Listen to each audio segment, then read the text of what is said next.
तेलंगाना चुनाव में हार पर बोले आरएस परवीन। बसपा अध्यक्ष मायावती पर क्या कहा?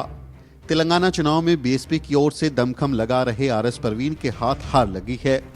माना जा रहा था कि आरएस परवीन अपनी सिरपुर विधानसभा सीट से जीत जाएंगे, लेकिन जैसे जैसे चुनाव के नतीजे सामने आए वैसे वैसे साफ हो गया कि आरएस परवीन फिलहाल तेलंगाना विधानसभा में दाखिल नहीं हो पाएंगे।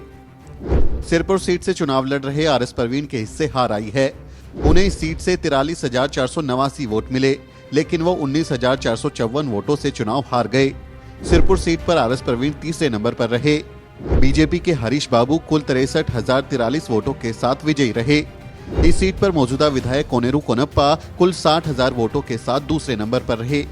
हालांकि जीत का अंतर महज 30,043 वोट ही रहा। माना जा रहा था कि सिरपुर में आरएस परवीन और बीआरएस के मौजूदा विधायक कोनेरू कोनप्पा के बीच ही मुख्य मुकाबला होगा, लेकिन इन दोनों की लड़ाई में बीजेपी वाला बाजी मार गया। नतीजे सामने आने के बाद आरएस परवीन ने ट्विटर पर लिखा, तेलंगाना में ऐतिहासिक जीत के लिए कांग्रेस पार्टी और उसके नेताओं को बधाई। हालांकि सिरपुर सीट समेत ये नतीजे बहुजन समाज पार्टी के लिए कुछ हद तक निराशाजनक हैं, लेकिन हमने कई सबक सीखे हैं। भविष्य में बहुजनवाद को अगले स्तर पर ले जाना और गरीबों की आवाज बनना हम सभी का कर्तव्य है। मेरे लिए दिन रात काम करने वाले बसपा कार्यकर्ताओं को मेरा धन्यवाद। आदरणीय बहन जी और रामजी गौतम का हमारा नेतृत्व करने के लिए आभार। सिरपुर से विधायक चुने गए डॉक्टर हरीश बाबू को हार्दिक बधाई।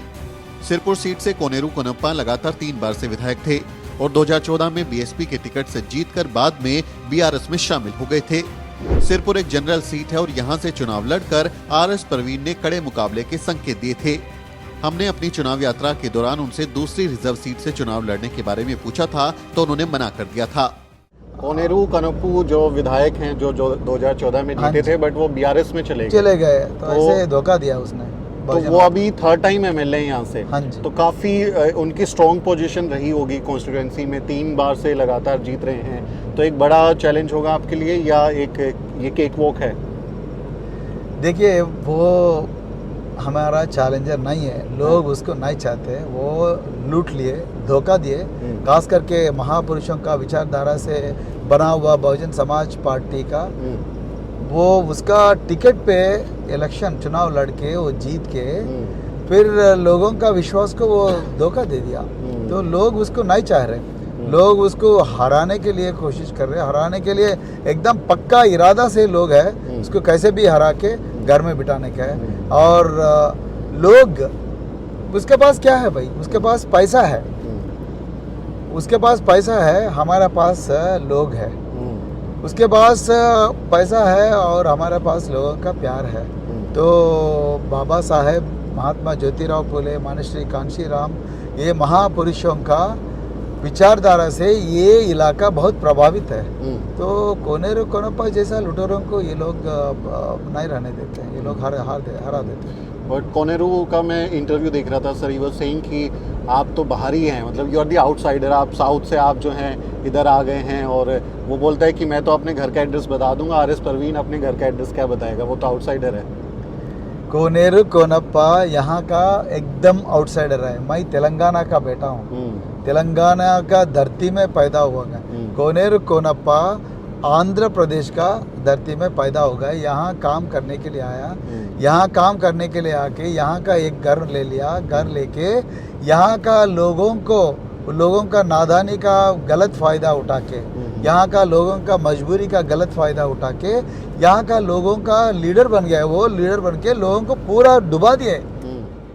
आरएस परवीन ने जिस तरह से तेलंगाना में चुनाव प्रचार किया था, उससे लग रहा था कि बसपा दक्षिण भारत की राजनीति में मजबूती से उभरेगी।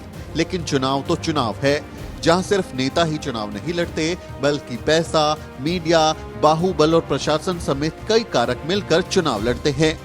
आरएस परवीन अब भविष्य में क्या करते हैं, ये देखने वाली चीज होगी। तेलंगाना में बसपा के प्रदर्शन पर आपकी क्या राय है, कमेंट करके जरूर लिखें। आपसे अपील है कि वीडियो को शेयर करें और चैनल को सब्सक्राइब करना ना भूलें। वीडियो के अंत में आपसे एक छोटी सी अपील। साथियों, अगर आपको द न्यूज वीक का काम पसंद है और आप चाहते हैं कि हम यूं ही अम्बेडकरवादी पत्रकारिता करते रहें, तो हमारी आर्थिक मदद जरूर करें। आप अपनी स्क्रीन पर दिखाई दे रहे इस क्यूआर कोड को स्कैन करें और न्यूज़-बीक फाउंडेशन के खाते में अपनी दान की राशि भेजें। क्यूआर कोड के अलावा आप यूपीआई के जरिए भी मदद कर सकते हैं। आप हमारी यूपीआई आईडी newsbeak@yes बैंक पर भी मदद भेज सकते हैं। इसके अलावा आप हमारे अकाउंट में भी मदद भेज सकते हैं। खाते का नाम है न्यूज़-बीक फाउंडेशन, अकाउंट नंबर है 02358800000640। IFSC कोड है YesB000235। बैंक का नाम यस बैंक है और ब्रांच है नेहरू पैलेस, दिल्ली। आप डोनेशन के एवज में इनकम टैक्स में भी छूट पा सकते हैं। डोनेशन की रसीद पाने के लिए ट्रांजैक्शन का स्क्रीनशॉट हमें भेजें। टाइप करें डोनेशन स्पेस आपका नाम और हमें 8595794224 पर व्हाट्सएप करें।